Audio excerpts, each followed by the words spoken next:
Hello, Amber, Ruvi co-founder, and I am here today to talk about how to make Ruvi. Now, of course, a shaker bottle is the best and easiest way to make a fruit and veggie smoothie.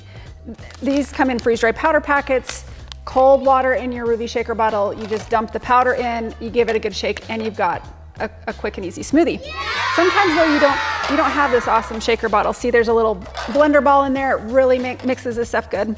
So can you make Ruvi in something that you have just easy around the house or out on the road? Let's say you've got it in the car and you stop at a gas station and you want to just grab a water bottle. Well, you can do that. Probably the trickiest part of it is going to be opening or fitting all the powder into this hole. So just be careful. Maybe don't do it while you're driving the car or in the car while it's being driven. Anyway, drink some of that water out of there first. In fact, you want to try to get about the amount of water that it's calling for. So this Ruvi Active calls for 7 to 8 ounces.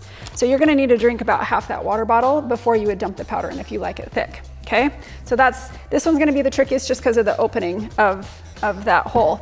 If you've got, most people have these great insulated bottles around. This is mine, I drink from it all day long. With that bigger opening, much easier to dump this powder in, and you can give it a good shake and it's gonna work. It'll work just fine. Again, just make sure you're trying to estimate about how much water you need. And also a tip, sometimes the orange, the Ruvi Boost is a little bit harder to shake. It doesn't like to break up as easy as the others, so the shaker bottle is the best for that one, but you can always give this a go. So a glass, hopefully anywhere you are, you've got a glass. Maybe not when you're out camping or whatever, hiking. But we're gonna try to do that, mix Ruvi into just a glass. You will need, of course, something to stir it with. So cold water, again, is always best for Ruvi.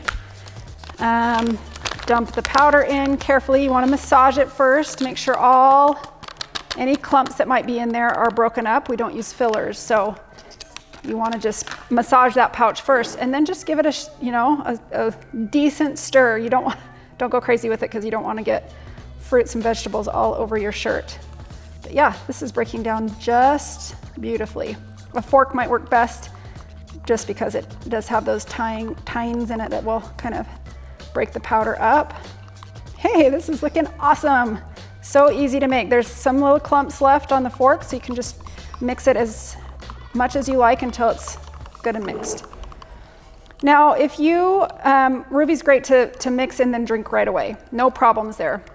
Some people let it sit in the fridge for just a little bit, and that really gets that powder soaking all that water in. These are whole freeze-dried fruits and veggies, so you're getting all of the fiber, all of basically that whole fruit and veggie. And so sometimes it just takes a second for that water to really, for the powder to absorb all that water. But yeah, look at that. That looks great. It's nice and thick. You can make it thick or thin, however you like it, but so easy to get your daily servings of fruits and veggies.